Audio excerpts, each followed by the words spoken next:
السلام عليكم ورحمة الله. مرحبا بكم على قناة كويزين فاميلي. اليوم إن شاء الله غنشارك معكم وجبة غداء صحية صيفية وسهلة التحضير. غنشوفوا إن شاء الله واحد العصير اللي غني بالفيتامينات، وغنشوفوا جوج ديال الأنواع ديال السلطة والكغاطا ساهل ماهل. كديري كلشي في الفران وكتهناي.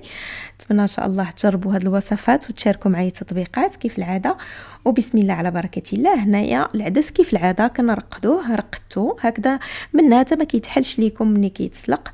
غادا نتخلص من هذا الماء ونغسلوه مزيان، ومن بعد غادا نديرو يتسلق. في هذه الحاله مع مرقد ممكن ديري الملحه في الاول. جربت هذه القضيه، اما ملي كتكوني غطيبيه بلا ما ترقدي فمن الاحسن ما ديريش الملحه من الاول باش ما يطولش لك في الطياب. هنا عندي الخضر باش نديرو الكغاطا. كاين فيها بطاطا، فلفله حمراء، الدنجال، وفيها غير واحد البصيله باش تعطيني غير المذاق فقط.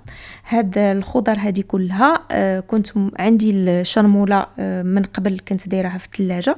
شاركت معكم طريقه التحضير ديالها شحال من مره. فغادا ناخذ هاد الشرموله، ممكن تزيدوا عليها اما صلصه الطماطم اما الماء. اليوم غادا ندير غير كاس ديال الماء، تقريبا كاس ديال الماء، باش لان البطاطا مكتراها شويه وغادا تشرب، كتبغي تشرب الماء.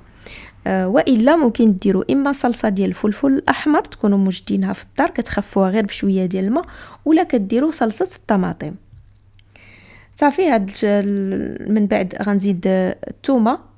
انا كنبغي نزيدها بالزيد، واخا راه كاينه في الشرموله، لكن كنبغي نزيدها شويه بالزيد لان كاين الدنجال والفلفله كيعجبوني تكون هذا كيبقى اختيار شخصي. يعني ما كانتش كتعجبكم يعني الثومه تكون مجهده فممكن ما تضيفوهاش هنا في هذه المرحله هذه. صافي. وغدا نشرملو بطبيعه الحال ديك الخضره كامله باش تشرب.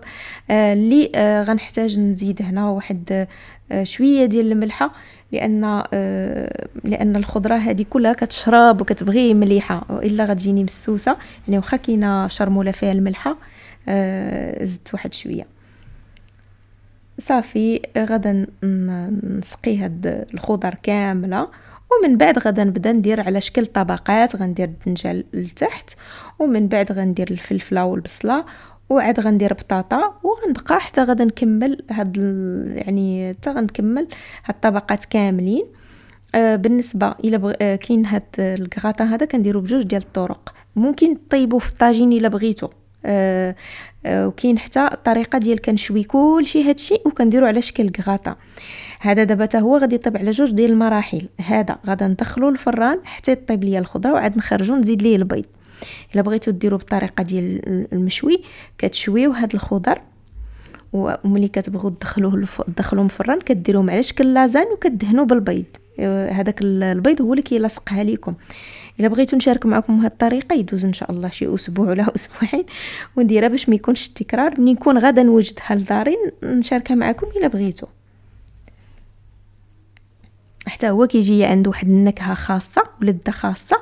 هذا المميزات ديال هذا ديال اليوم ساهل دغيا، يعني كتجمعي كلشي وتدخليه الفران صافي، وترجعي من بعد المطبخ تزيدي البيض من الفوق، ودغيا دغيا غير كيتجمع داك البيض وها هو واجد.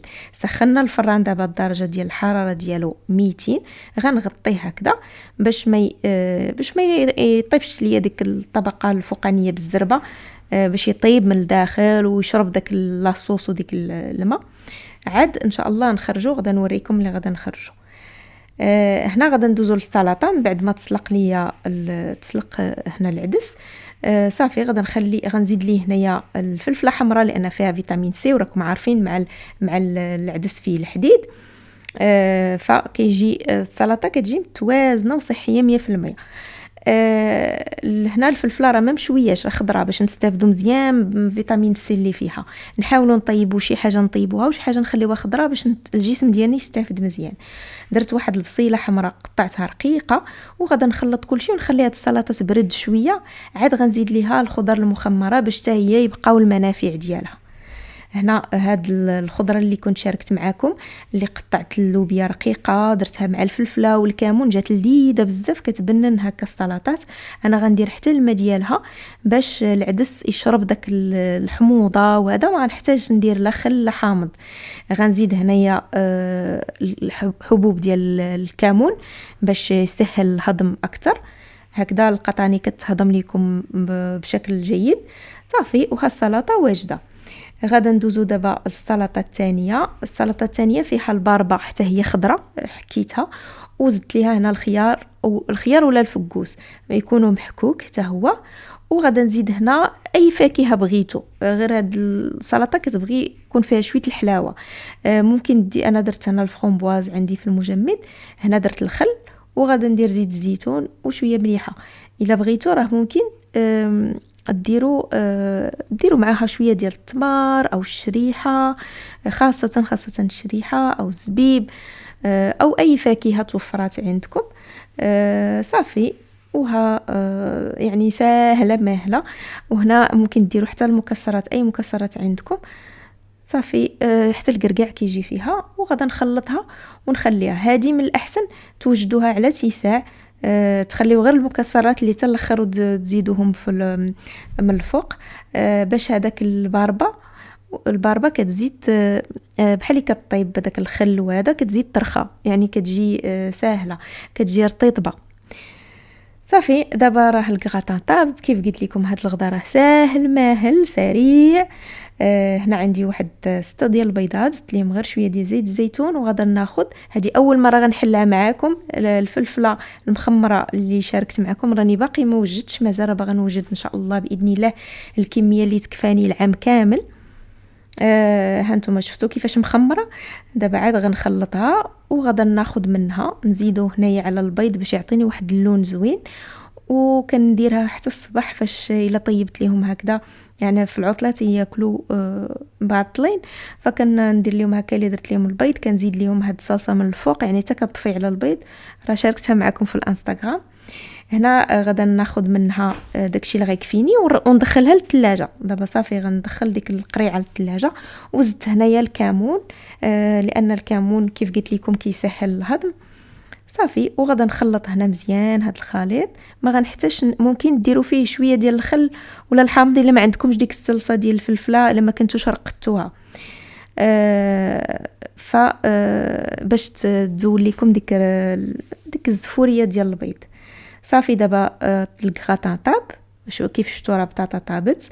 غادا نخرج دابا هاد البيض ونحاول نوزعو، يعني يكون يمشي ليا في. حاولوا تخفوا الا ما كنتوش غادا ديروا ديك الصلصه الفلفله، حاولوا تخفوه شويه واخا غير بشويه الماء باش يجيكم، لان ديك البطاطا شفتوا شربات داك الماء اللي درت كامل، فباش ديك البيض يمشي ليكم، يعني يتسرح مزيان في الكغاطا. صافي، ودابا ما غنغطيوش، غادا ندخلوه باش يطيب داك البيض، وغادي يجمع لينا الكغاطا. في نفس الوقت كيكون طبق متكامل فيه البروتين، فيه الخضره، فيه الالياف الى اخره. دابا غندوزو باش نوجدو العصير ديال هاد المولون ولا البطيخ ولا كل واحد كيسميه. غادا نديرو بالزريعه ديالو. علاش الزريعه ديالو فيها حتى هي المغنيسيوم، بوتاسيوم. هانتوما غتلاحظوا بان هذيك الزريعه ما عمركم تلوحوها، احتفظوا بها. ممكن ديروها طحنوها غير مع الماء الا بغيتو، ولكن كتجي ألذ الا طحنتوها بكل شيء يعني مع كل شيء، مع البطيخ. عرفتوا راه مشات السويهله ولا مو كل واحد كيفاش. حيت هاد النوع هذا انا ما كنتش كنلقاه في المغرب، واخا سبحان الله العظيم. مهم رزت عليه اللوز شي هكا 15 حبه هكا ديال اللوز اللي محمص. صافي كنطحنوه وكنصفيوه. قلت لكم هاد النوع سبحان الله ما كانش كيبان ليا في المغرب، ولكن فاش كنشريوه هنا كيكون كاتبين عليه بانه جاي من المغرب. هادشي اللي عجيب سبحان الله. صافي كتصفيوه، ضروري تصفيوه لان ديك البذور اللي فيه كتكون حرشه، ضروري تصفيوه. وكنزيدوا عليه شويه ديال القريفه. عرفتوا الا كان حلو، الا كانت حلوه ديك البطيخه ديالكم حلوه، كيكون لذيذ بزاف. بالنسبه لديك الزريعه ديالو علاش زوينه، فيها البوتاسيوم، فيها المغنيسيوم. الا جربتوا حاولوا تاخذوها وغادا تشوفوا بان كترخاو، يعني الجسم ديالكم كيترخى فاش كتشربوا هاد العصير هذا اللي فيه صافي. مهم ها هي الوجبه وجدات. غدا ننزل حتى السلطه اللي كتعجبو سلطه الباربه. غير قلت لكم يعني حاولوا ما امكن انكم ما ديروش كل شيء طايب، يعني ديروا خاصه دابا في الصيف ممكن يعني ديروا شويه طيب شويه خضر باش كيكون واحد التوازن. نتمنى ان شاء الله نكون عطيتكم افكار ديال الغديوه ديال غداي ان شاء الله. والى فيديو جديد ان شاء الله. استودعكم الله الذي لا تضيع ودائعه. السلام عليكم ورحمه الله.